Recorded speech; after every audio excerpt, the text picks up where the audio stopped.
you're watching on demand, please check the closing time before trying to vote or enter any competition or other interactivity in this programme, as it may not count and you may still be charged.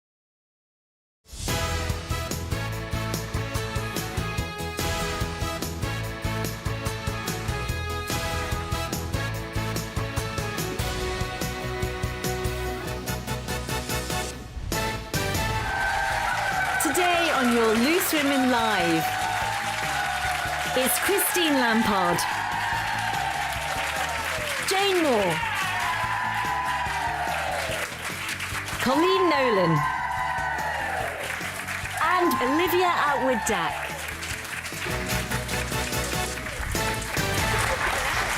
Hello and welcome to your Wednesday Loose Women. Coming up, Hollywood actor and comedian Rob Delaney will be here talking about the love he feels for his family and how he's coping after the death of his 2-year-old son, Henry. Also on today's show, emotions were high in Celebs Go Dating this week as Kate Moss's little sister, Lottie Moss, opened up about feeling constantly compared to the supermodel. But is a bit of sibling rivalry healthy or harmful? And do you have to look good to feel good? As former Strictly dancer Ola Jordan talks about her lack of body confidence after having a baby, we're asking, can you ever truly be happy with how you look? First, though, Meghan Markle is in the headlines today as it's been revealed that when she started dating Prince Harry, palace officials reportedly made changes to scripts of the TV drama Suits that she was starring in. The palace was reportedly responsible, I'm saying reportedly, obviously, reportedly responsible for changing dialogue and character choices, something the show's creator said was a little irritating. So, in-laws, meddling with your life. Why are you looking at me with the side eye? You know, I'm looking at you. Colleen, how would you react to meddling in-laws if that did in fact happen in that situation, but in your own life? Well, I think the in-law situation, and certainly the mother-in-law situation, can be really difficult when it's a mother-in-law, like daughter, mother-in-law. I know that the first year, when I met Shane, I was like 21, and his mum, who, can I just start out by saying I absolutely adore. But the first year was hard because, you know, I'd taken her baby boy. Yeah. And so she would definitely say things where I think, oh, I'm in trouble here, you know, when he said to her, oh, we're moving in together, and she was like, oh, brilliant, I'm so happy for you and all that. And he walked out the room and she went, he'll be home in 6 weeks. And I went, I probably will with my cooking. And for the first year, it was a bit of headbutting, but I never let it get to me because I kind of, as young as I was, I kind of understood it and I didn't want to make an enemy of her. No. But did you let it get between you and Shane at all at any moment? No, sometimes I would say to Shane, look, you need to speak to your mum because you might row, but you're not going to fall out. It's not going to make it difficult. Whereas if me and her row, it could cause a real rift. Yeah. Having said that, I'm now a mother-in-law myself, and I know if Maddie was sitting here, she'd talk for an hour. Probably of how annoying I am. I really try not to be, but... What would she tell us? I just think it's things like when Shane does things wrong, she come round and she goes, it's your fault. You've let him away with that. And I want to go, well, if he was here, I'd have done it for him. You know, all that. But we're really open with it. Do you know what I mean? But it is. I think it's quite a hard thing to do, and I think you have to tread carefully because you don't want that feud. I am so glad that after all these years, even though me and Shane aren't together, Lil could come and stay with me next weekend, and we get on like a house on fire. Nice. We just do, you know. That's really nice. So is it all bliss in the Atwood-Dack household? I mean, we're very early into marriage, but I don't want to jinx things. But I am very lucky. I did really hit the jackpot with my in-laws, especially with my mother-in-law, Debbie. She's super relaxed, and if there's any feelings she has negatively towards me, she hasn't expressed them. And she doesn't try to interfere. And it's a lot. Like, my lot's a lot. My family, for one, are all bonkers. And, you know, I'm on the telly and we film everything for reality. And it's, you know, it's a lot for, you know, I think for any family to take in, especially a mother-in-law, Brad Terreni's son. But she's been incredible. But I think if I had been met with the opposite, I would be of the feeling that, respectfully, you have to stand your own ground, I think. It depends what the sort of control is trying to take, because I think when you go down that road, you kind of make a rod for your own back. And ultimately, I think when you do get married, you kind of are leaving one family and you're starting your own family, and that family unit has to run the way you want it to run, with obviously respect for your family and your in-laws and making everyone feel part of it. But I think once you start, if you give an inch, you might be a take a mile situation. I mean, I don't know. Yeah, it We'll can get see. difficult. No, completely. I can't see you taking any nonsense, Well, Jane. I've only had You'd be one- like, just shush. I've only had one mother-in-law, and she was a delight. So you go. it's difficult, yeah, really. But my oldest daughter got engaged at the weekend.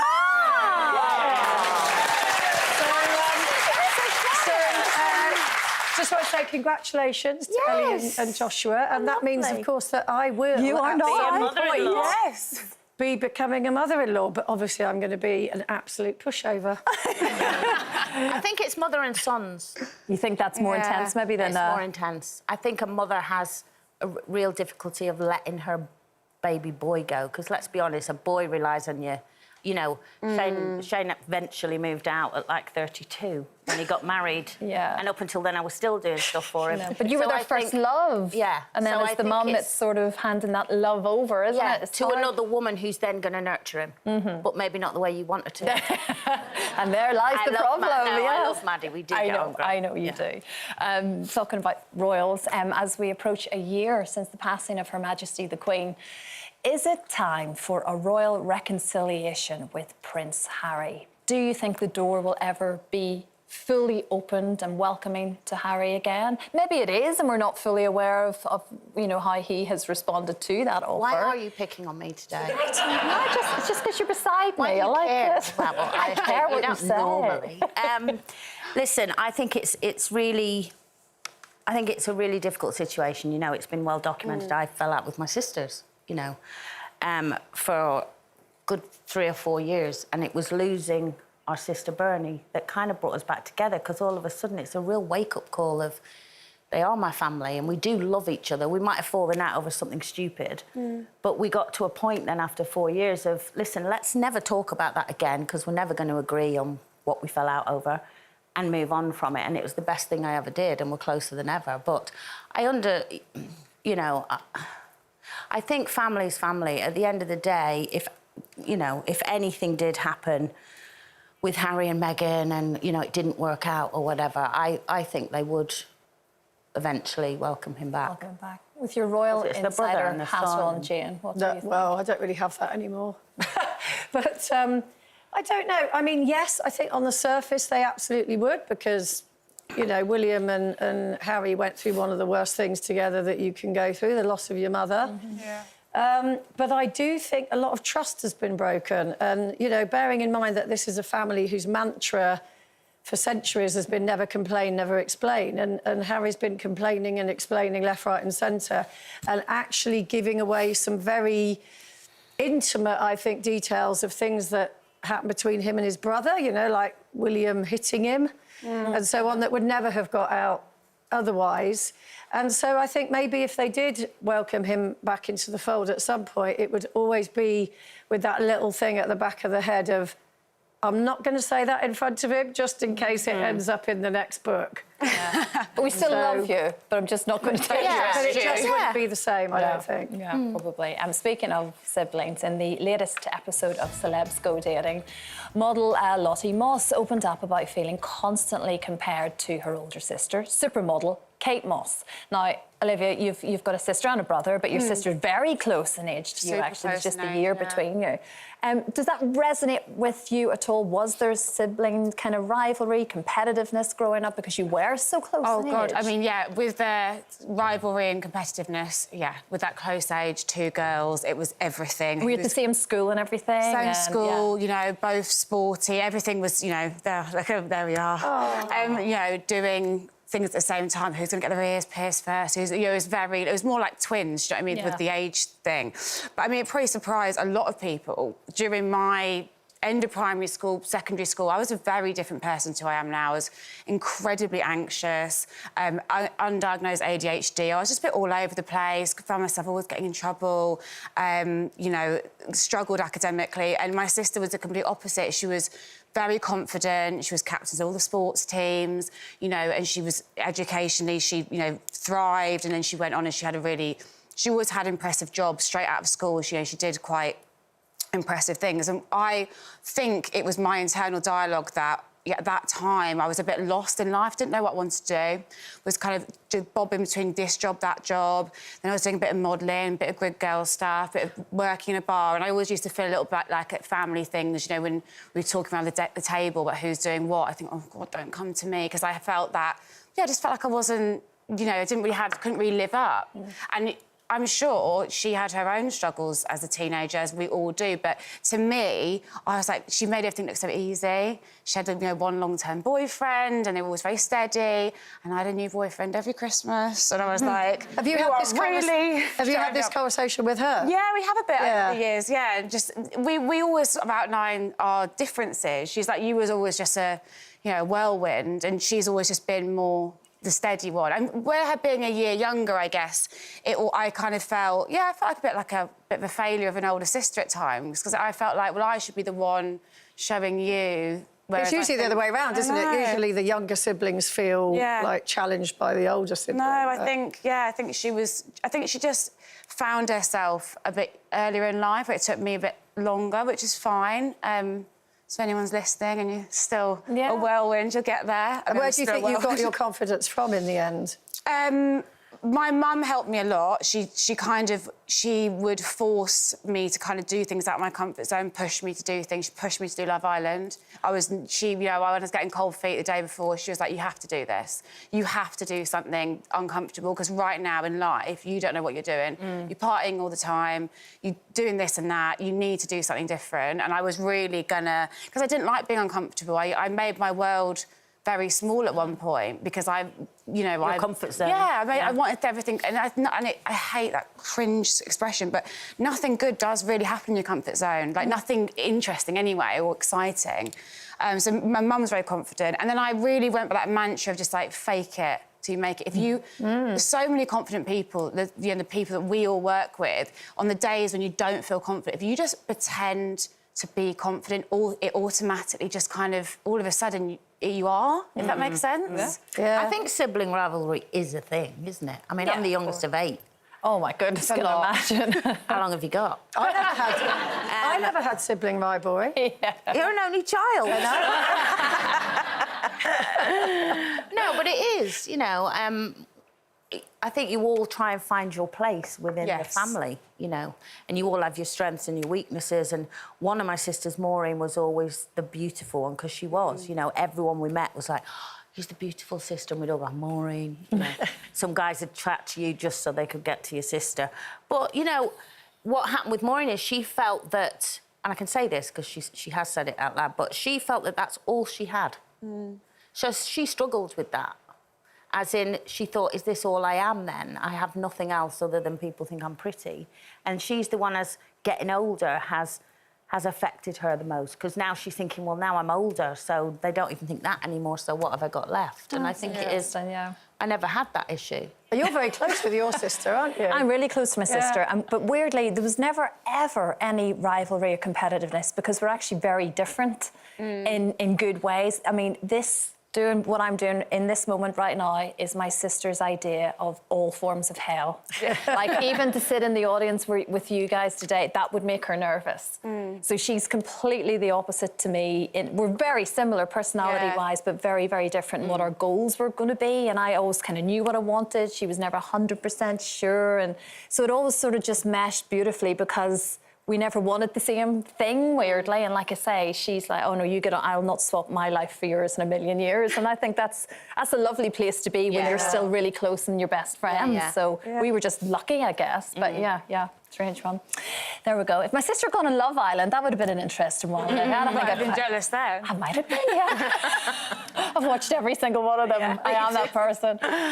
Still to come, we're asking, can you ever truly be body confident?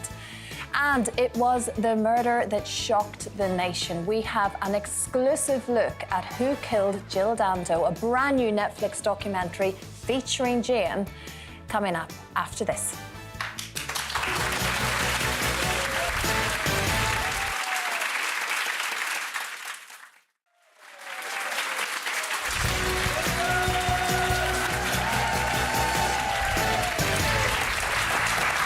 Welcome back. Still to come, a powerful interview with Hollywood actor Rob Delaney.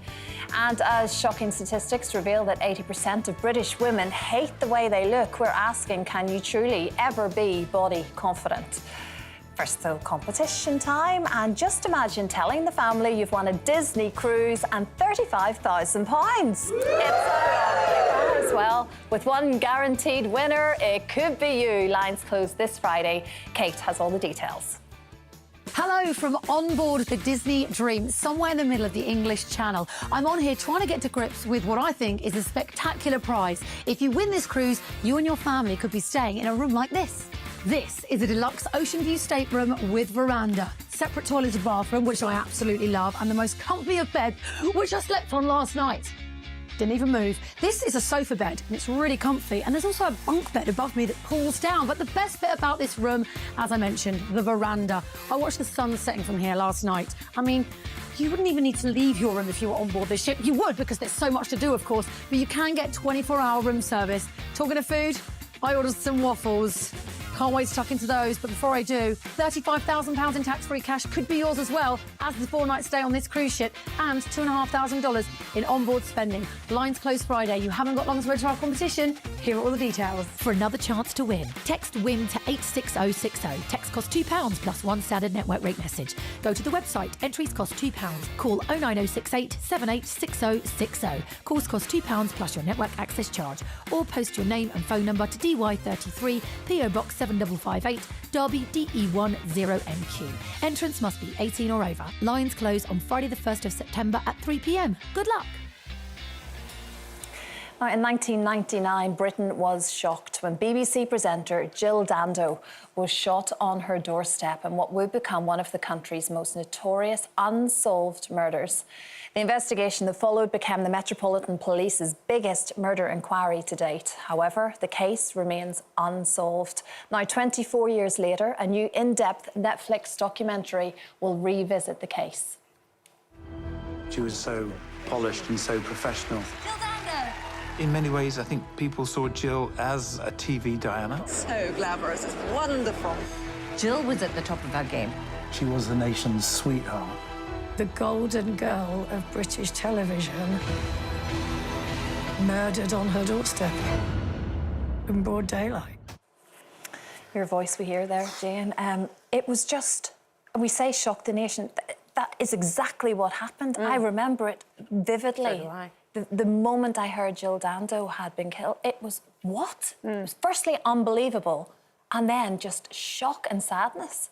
Yeah, the day it happened, so it was April 26, 1999, and I was having lunch, weirdly, with her boss at the BBC, who was also one of her best friends, and we just ordered the starter, and then one of the restaurant staff came over and said, "Oh, excuse me, your boss at the BBC is on the phone for you," and she was like, "Really?" And she came back, she was just white, and she said, "I've got to go." She said, "Jill has been stabbed," because that's what they thought at first, and she's been taken to Charing Cross Hospital. So she left, and then, of course, the story unfolded. And just everything about it was so unusual. You know, as I say there, she was the golden girl of television. She was on that week's Radio Times at the time. She'd just got engaged. She was planning her wedding. She had no enemies that anybody could think of. She hadn't even been home for 9 days. She'd been living at her fiancé's house. She'd just popped back to get some stuff. She still had the carrier bag in her hand that for that night's supper. She'd been into the shop to get that night's supper and just gunned down on the head on her doorstep. And it was just like... And it was early morning, wasn't it? It was like 9. Who could have done this? Yeah. Who could have done this? Why would they do this? And here we are 24 years on, and still nobody has the answer to that question. So I mean, I reported on it at the time, but when I was approached by Netflix, I mean, her brother, Nigel Dando, is a journalist. He's involved. And he feels that this could help bring somebody forward that might know something. It's happened before with other documentaries where it just triggers a memory and or people's circumstances change, or they suddenly decide that they're going to come forward with a piece of information, and that's what he is hoping that this documentary will bring. And we've been through so many theories. I remember a policeman at the time. He said the first starting points are always love or money with a murder like this. Wasn't either of those things. Then they started saying, was it related to her work on Crime Watch? Of course, I remember that. Was it to do with, Serbian revenge for NATO's bombing of a Serbian TV station? I mean, there were all sorts of theories. And then, of course, local oddball Barry George got arrested, put in prison. They found a tiny particle of gun residue from the gun in the pocket of his coat. Eventually, a ballistics expert said this could have come from cross-contamination in the lab. So he was exonerated and freed from prison. The thing for me is that when he was exonerated and then it was like, it wasn't him, then it just seemed to disappear. And what's fascinating for me is, and I was only saying that, I didn't even know this was coming out. And it was only the other day I was literally going, why is nobody still investigating the Jill? Yeah. I don't understand. Yeah. She was so high profile. She was, like you say, so loved. There wasn't anyone that didn't like her. Yeah. So professional, genuine, lovely She was woman. a proper TV and it was almost golden like, girl, wasn't she? oh, he was let out, oh, we don't know. And, like, no one talks about it. still I don't felt know. like no one talks about it. But it I'm wasn't glad. the want of trying. I mean, it was the most expensive police operation since the Yorkshire Ripper and Operation Oxborough, I think it was called. And yeah, they want hopefully new information. This has come out though. Yeah, because really someone glad. out there must know something. They have to. I mean, you were like, what, 8 when this happened? Yeah, and I remember the name, but obviously I don't remember her. And I just think the whole span of my life, basically, and it isn't solved. And that's actually quite, when you think about it, it's quite extraordinary, isn't it? It's a long time for a family to not have answers, isn't it, when you put it like that? Yeah. So September the 26th, I think it comes exactly, out, the new Netflix documentary. So 24 years later, unbelievable. Still to come, Hollywood actor Rob Delaney is here telling us why he cherishes his family and the one thing we all need to do to help someone who is grieving. Coming up with that after this.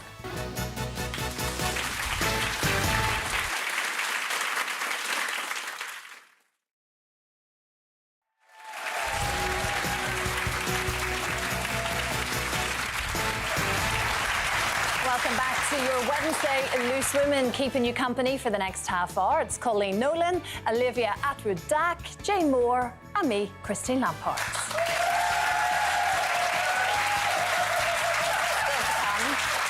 Would you dare to bare your hair? As more of us than ever are embracing our body hair, find out which one of us can't think of anything worse.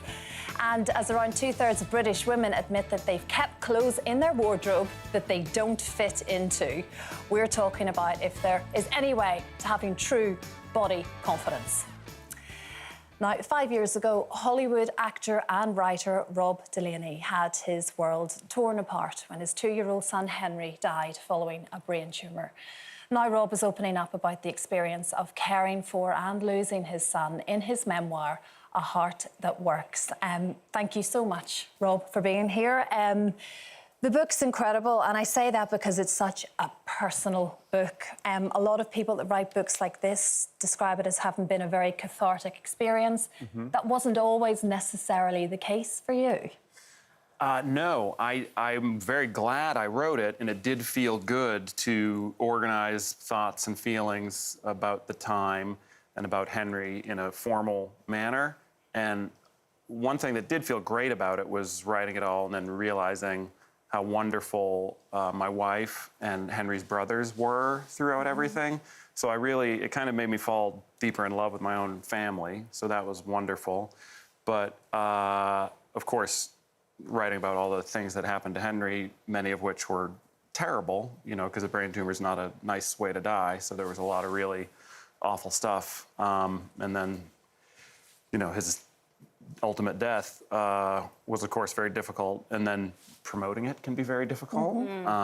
But then the fact that it's out there it feels really good because other bereaved parents, other bereaved siblings can read it and feel recognized. And so, yeah, I'm very glad it's out there. I'm very glad I wrote it. But that doesn't mean that it wasn't a very painful process. But I mean, it's the paperback coming out, isn't it? So the hardback's been out for a while. Have you had an amazing response? It's been staggering and unbelievable because, you know, my ego kind of got very right-sized by this whole thing, which is to say, you know, my story is no more important than anybody else's, but it's also not less important. So, you know, it's kind of like one mosaic in a big, you know, or one tile in a big mosaic. And yeah, our son died. And if we talk about it honestly and openly, then that can help other people who've been through it.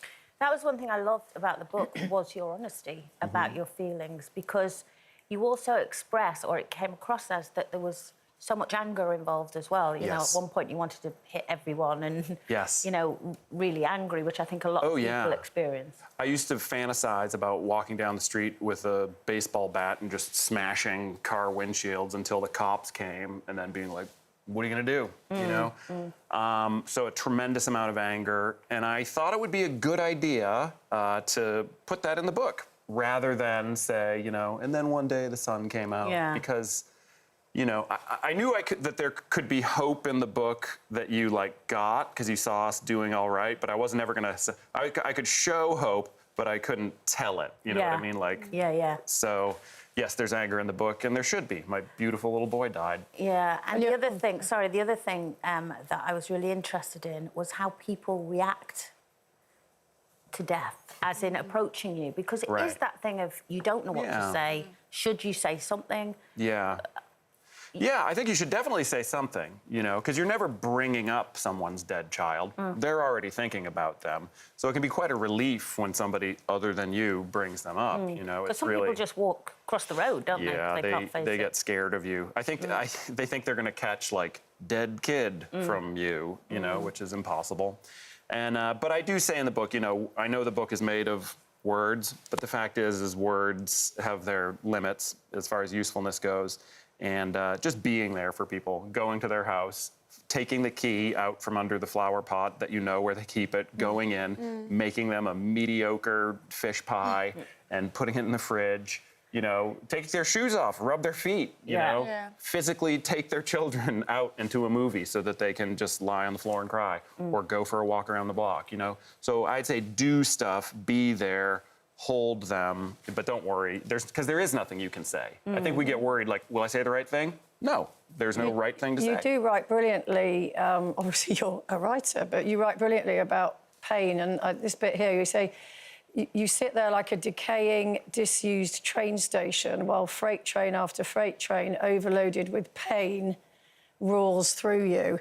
That's such a visceral statement. And I just wanted to ask you about getting the diagnosis, because a friend of mine, her son died of a brain tumour as well at the age of 4. And getting the diagnosis in a young child took a very, very long time because they try everything else first. How did you find that experience? Really frightening, because if one of us had a brain tumour, we would say, hey, my head hurts, there's confusion or dizziness, and we would be able to assist in our diagnosis. A 1-year-old can't do that, right? So just to do a quick PSA, the symptom that finally helped doctors figure it out was that his vomiting, which he did a lot of because the tumor is pressing on his emetic center. So essentially a button is being pushed that just makes him vomit. His vomiting was effortless.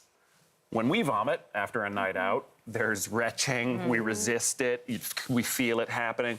With brain tumor vomit, it's just stomach contents are voided and you aren't bothered a bit. It's just, oh, look, that was in here, now it's on the floor. So really effortless vomits was the thing. And so the doctor who cottoned on to that was like, all right, this is this could be very bad. And so then we had the MRI and found out it was a big tumor next to his brainstem. And this feels like a very fatuous question, but a lot of people will want to know. Because I think you literally won a BAFTA the night before, so you'd sort of gone for this massive high to this. Yeah. What goes through your mind when you're given a diagnosis like that about your child? I mean, you just saw a look come over my face. I remember a few months later, for that season of Catastrophe, the sitcom that I made, we got nominated for Emmy Awards. And I remember when they were like getting ready to announce it, I was like, please don't say me, please don't say me. Because I was like, if I get an award, then somebody else in my family will have horrible cancer. You know, so those are the, so it was insane because you immediately would put any award in a shredder. You would throw it off a building to have your son be better. So that was quite whiplashy and horrible and confusing. But as a parent, you know, when you get a diagnosis like that, always as parents we think, we can make this better. Yeah. Did you go on that sort of journey for a while? Yeah, so it's very humbling because you think, if you can't all right, I know what I'm good at and what I'm not good at. Don't know anything about medicine or surgery, so I can't fix his brain tumor, but aren't I smart enough or capable enough or loving enough to find the right doctor? Maybe they're in Sweden, maybe they're in Siberia, maybe they're in Lesotho, whatever. Yeah. Can't I get him to the place that can fix him? And then when there's no place that can fix him, it's just crushing. You just, the amount of insanity that you feel and confusion and fear is, One of the things I found so interesting was your use of Makaton to communicate with him, because I knew very little about that before reading this morning. Could you talk a bit more about that with us? Sure, yeah. A lot of people will know what Makaton is, even if they don't know that they know, because it's what Mr. Tumble does on Something Special on CBeebies. And so that's the language he used. It's very helpful for people with disabilities and communication issues because you talk if you can, and you do hand symbols at the same time. Henry couldn't talk because taking the brain tumor out damaged some cranial nerves. Yeah. Surgeons did an amazing job, but because it was wrapped around cranial nerves, they had to get them. And so he had a tracheostomy. When you're that age with a tracheostomy, you can't talk. So he learned Makaton very quickly. And his tumor was near his brainstem. So he couldn't walk as a result of that tumor. There he is in a hospital bed with his brother taking care of him. And you can see the smile. I want to say something like, he had Bell's palsy on his face because of cranial nerve damage. So whenever he smiled, you could literally like calibrate how happy he was because half of his face stayed resting normal and the other half went like, brrr, so he would have a perfect comparison. So like you would know exactly how happy he was. And often he was very happy, as you can see in that picture with his brother. And you've got your other 3 boys with you today. Yeah, they came. We're going to go back to the dressing room and it's going to be like the Rolling Stones were there in 1971. How have they been, Rob? They've been amazing. The thing is we all think that as we get older, we learn stuff and, we have to protect the children. You can't protect the children from that. We know, I mean, those of us who are parents, if you try to hide something from your kids, then you just start acting weird, and then they just punch their sister because they're confused. You have to tell them because otherwise they're going to use their amazing children's imagination to think of something even worse. So you so Henry's brothers knew he had a very dangerous cancer, and then when it returned and they couldn't do anything else, they said, "Is Henry going to die?" And we said, "Yes, he is." And at the time, they were 4 and 6, and they were brilliant and beautiful and so helpful. They learned how to set up his feed. He was fed through a tube. They learned how to maintain his unsafe airway tracheostomy.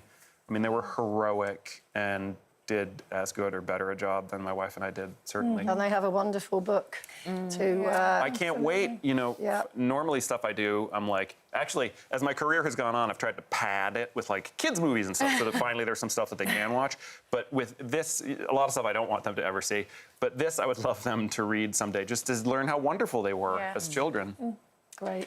Rob, thank you so much. Thank you. I've heard you many times talk about this. The book is incredible. You basically all have to read it. A Heart That Works, Rob Delaney. Thank you so much for being so honest, wonderful as always.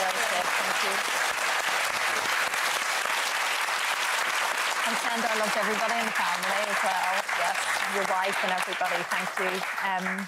If you've been affected by anything we've been talking about, you can find some help and information on the ITV website.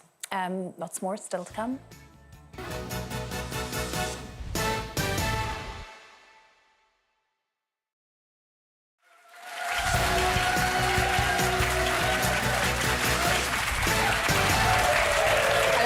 Still to come as Strictly stars Ola and James Jordan reveal their incredible weight loss to get back to bodies they feel confident in. We're asking if social media is putting too much pressure on people to accept themselves as they are. Competition time first, though. Kate has all the details. Really is a summer sizzler of a competition. I'm at my favourite restaurant on board the Disney Dream. This is Animator's Palette, and I'll tell you why it's my favourite restaurant in just a tick. Hi, Mum. Hi, Dad. Hi, Noah. We're just about to tuck into some delicious food. But first, I have a little surprise for you, Noah. Who's this? Say hi to Crush, Noah. Oh, hi, little Noah, dude. Dude, you should, totally come surfing with us sometime, dude. I'm going to leave you two to catch up while I tell you about a fantastic two-part competition that could see you and your family setting sail on board this very cruise ship next summer, departing Southampton. All your onboard entertainment and dining options are included. Plus, we're giving you £35,000 in glorious tax-free cash to spend on whatever you want, and $2,500 in spending money for those added extras, because you know us parents always need a little treat on board these cruise ships. So what are you waiting for? You've only got until Friday, 3 p.m. to enter. Here are all the details you need to enter our glorious competition that could see you hanging with Crush from Finding Nemo. For another chance to win, text WIN to 86060. Text costs £2 plus one standard network rate message. Go to the website. Entries cost £2. Call 09068 786060. Calls cost £2 plus your network access charge. Or post your name and phone number to DY33 PO Box 7558 Derby DE10NQ. Entrance must be 18 or over. Lines close on Friday the 1st of September at 3 p.m. Good luck. Kate. Now, former Strictly professional dancer Ola Jordan has revealed that she feels more confident after slimming down from a size 14 to a size 8. Now, Ola, who shares 2-year-old daughter Ella with her husband, fellow dancer James, says that post-baby and since leaving Strictly, her body has never looked quite the same, despite the weight loss. So it kind of almost sounds like she looks fantastic in every picture anyway. I mean, that's just what she is. But she's not thinking it. She's not quite believing it. Can we ever be truly body confident, Olivia? That's a tricky one, isn't it? I think with Ola and with James, being dancers and coming from that background, I can kind of relate coming from my background. I think when so much of your self-worth and your identity is your body and the way you look, and, you know, she would have been in such incredible shape to be a dancer. It's not like your average physique. So I think for her, even though to us she looks great and she looks incredible, if she feels that she still doesn't feel the same, I think that's quite honest of her to admit, and it's a very personal thing. It's not a universal thing. And I think with Instagram now, I think we've got a little bit of a flip. We had the 90s growing up where we were kind of, you know, brainwashed to hate ourselves and, you know, be as thin as possible. And now it's kind of gone the other way a little bit. And you see a lot of social media creators, they're sharing things, very personal things sometimes, you know, like ingrown hairs and, you know, their roles and whatever. And that's great. And if that makes people feel, you know, sort of empowered, I'm all for it. But also, don't tell other women what they should or shouldn't love. I think you are allowed to just be OK with some stuff. I'm a bit different now. Don't love it, but I'm not entirely confident about it. I think you can live in a middle ground. I don't think we have to love things. And you might just feel different from one day to the next. Yeah, I do. Yeah. One day I'm all right, and then the next day I'll have a moan. I'm like, I hate that. Whatever I feel like. It's all right, actually. It'll do. I think that's with everyone, isn't it? Yeah. And I think it's every shape and size, whether you're a size 8 or a size 20. Yeah. I've never met a woman who doesn't like something about themselves, whether it's, oh, I'd like my legs to be longer, or, you know, I'd like slimmer legs, or my stomach's too big, you know, all those things. Even people that I look at you two and think, why are you two even having this conversation? What about me? I'll get to you in a minute. No, but you know, because because you haven't moaned. You never moan about it. You seem really confident with everything. That's the thing. But when I see, like, you two, and like you said, oh, sometimes I wake up and I think, oh, I don't like myself. I think, well, there's no hope for me. Obviously, but that's crazy. That's crazy. That's thing, isn't it? Because I think the opposite of you. Because you come in, you're just gorgeous and funny and brilliant, and everyone loves you. I mean, everything's. I'm still fat, Christine. No, that's not. No, don't feel sorry for me. No, but you see, there you go. Do not feel sorry for me because I eat too much cake. But it's a funny thing too, isn't it? We can all moan today, and then maybe in 5 years' time we'll look back at pictures of us today and go, "Oh, looked all right there." Yeah. It does make you feel. Why can't you just try and embrace we the all moment? have to be very careful of is how we speak about our bodies in front of our daughters. Oh, massively. I'm very Because, aware of you know, that. that sort of stuff can be quite transferable. Yeah. And I think you're right. I think with Ola, it's not even necessarily social media, or maybe there's a bit of that in there, because when you're a dancer or a model or even an actress maybe, you are constantly like booked or rejected based on what you look like. Yeah. So, you know, in her head, probably, and also there's a fitness level as well with dancing, isn't there? So I think women have to be kinder to each other because a lot of the criticism you get is from other women. Women, we all like criticising each other, don't we? And I think we all hold ourselves to different standards, don't we? You say, so it's like, one, we look at someone, for example, Christine, you're like, she's perfect, how could she have anything? But, like, the way we view ourselves is different, isn't it? And we all hold ourselves to, it's a very personal thing, isn't it? Of course it is. You mentioned ingrown hairs there a second ago. I know, I don't know why. Body hair. For the very last section of the show. Apparently, British women are more likely to embrace their body hair, with 1 in 7 of us admitting that they feel empowered by it. Are you hairy, Colleen? No, I'm not hairy, thank you very much. No, it's not for me, that. I don't like armpit hair. I don't like hairy legs. I mean, we all have moments, especially in the winter, where we think, got trousers on, don't need to shave my legs today. Yeah. But I hate then if I haven't shaved my legs and someone goes, hi, and touches me and you go, don't. Oh, yeah. But no, no, not for me, that, I'm Well, afraid. I don't have anything. Well, from here, this part of me is lasered. The legs. I was going to say there was a procedure involved. Yeah, there was. It was quite intimate, actually. It's not for the faint-hearted. But I like to be like a dolphin. I feel cleaner. I feel smoother. Like, where's your blowhole? It's so big, my brain could fall out, to be fair. Whereas I'm more like a sloth, obviously. But no, I'm not one for hair, I'm afraid. Yeah, you see. I don't know what's going on down there because I can't see over my belly. Don't need to worry about it. Perfect down there. Yeah, my leg. If you look at my legs in winter, I don't really bother. They're just quite hairy. But here, I always shave because I feel I sweat more when I've got hair. Yeah. So I'm really dark, so like you see everything. So it has to. Are you Planet of the Apes? Go. That's my issue. It's another thing on my list I worry about. Really? Are you hairy? On that note. Yeah, but are you hairy, Christine Lampard? She wants it. Anyway, that's all I've got time for. They're back tomorrow alongside Denise. I'll be back on Friday. We'll see you soon. With a shaver.